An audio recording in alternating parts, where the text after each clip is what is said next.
Assalamualaikum warahmatullahi wabarakatuh. Teman-teman sekalian,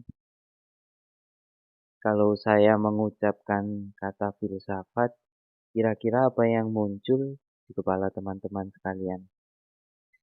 Sejauh yang saya tahu, banyak yang mengesankan filsafat sebagai sesuatu yang rumit, sesuatu yang elit. Bahkan jangan-jangan ada yang punya keyakinan filsafat adalah sesuatu yang haram. Sebagai sebuah pendapat, saya kira hak setiap orang untuk suka atau tidak suka dengan filsafat. Tapi kalau kata filsafat ini saya ganti dengan istilah berpikir yang benar, mungkin pendapat teman-teman tentang filsafat akan berubah.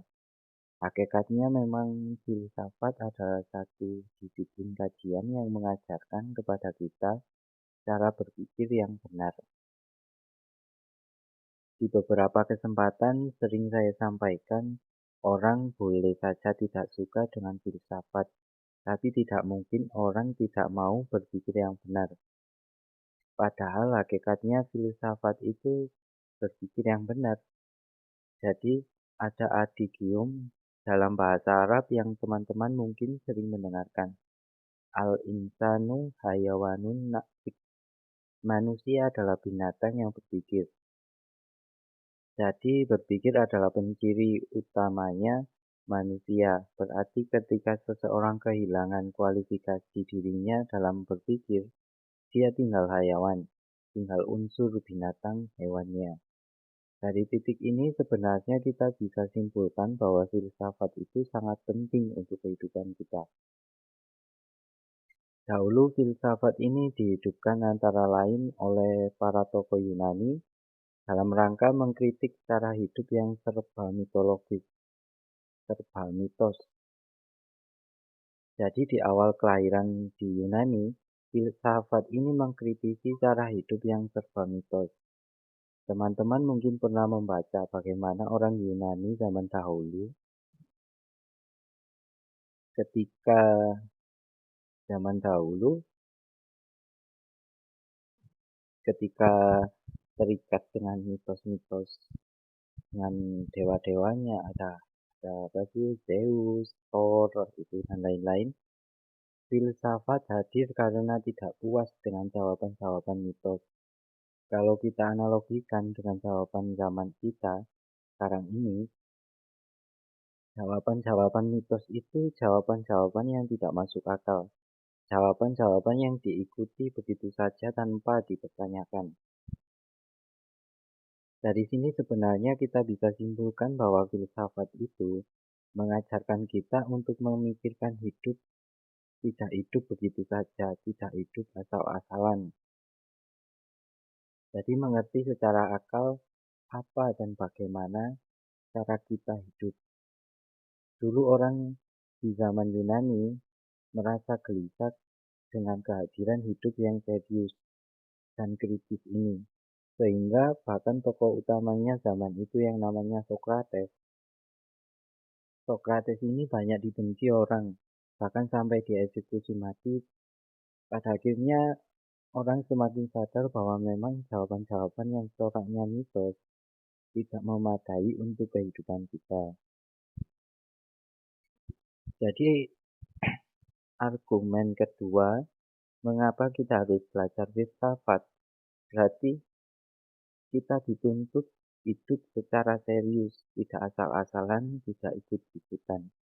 Kita harus bisa menjawab pertanyaan mengapa, apa, dan bagaimana tentang kehidupan kita. Bahkan Al-Quran sendiri menyebut firman Allah yang menyatakan bahwa Allah menciptakan kita itu tidak main-main. Jadi Allah menciptakan kita itu dengan serius. Nanti bagi teman-teman yang membaca Al-Quran, akan ketemu ayat yang bunyinya Afahasibatum annama khalaqnakum. Apa engkau anggap kami ini menciptakan engkau untuk main-main saja? Dan engkau tidak dikembalikan pada kami. Berarti Allah menciptakan kita itu untuk serius. Ada amanah dan tujuan yang harus kita jalankan. Berarti itu memang nggak boleh asal-asalan, kita harus serius untuk serius. Untuk menseriusi hidup, inilah filsafat hadir. Makanya katanya Socrates, an unlimited life is worth living. Hidup yang tidak diuji, hidup yang tidak dikaji secara serius, adalah hidup yang tidak berharga. Maka teman-teman semua, khususnya yang muda-muda, menjadi tanggung jawab kita, menjadi kewajiban kita untuk sejak awal refleksi tentang hidup kita, untuk sejak sekarang mulai merenung, untuk sejak sekarang berkontemplasi, untuk sejak sekarang berpikir tentang serius, secara serius, tentang kehidupan kita. Karena itulah sebenarnya amanat yang diberikan oleh Allah kepada kita dengan memposisikan kita sebagai khalifahnya tidak menunggu besok. Kalau sudah menunggu besok, mungkin teman-teman targetnya, "Mas, saya pinternya besok aja. Saya belajarnya besok saja. Menseriusi hidup besok saja. Mumpung sekarang masih muda." Kalau tidak dimulai sekarang, maka kita akan terlambat. Karena hidup tidak terlalu panjang. Manusia itu hidupnya tidak terlalu panjang. Kita mempersiapkan hari esok itu persiapannya ya sekarang, tidak besok. Untuk teman-teman muda yang menurut saya, filsafat adalah salah satu bidang yang penting untuk diselami, khususnya dalam rangka kita menseriusi hidup, dalam rangka kita mendalami hidup secara serius. Jadi, teman-teman muda, sudah saatnya untuk mulai belajar filsafat.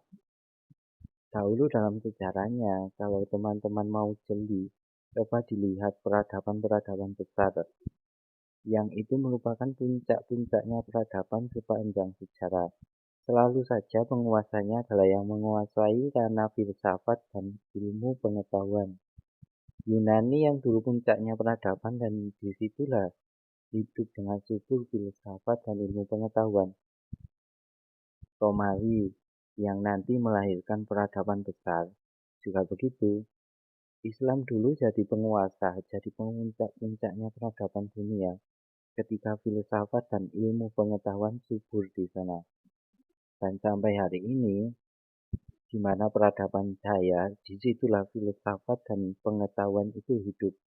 Ternyata bukan politik etika, bukan ekonomi, tapi filsafat dan pengetahuan.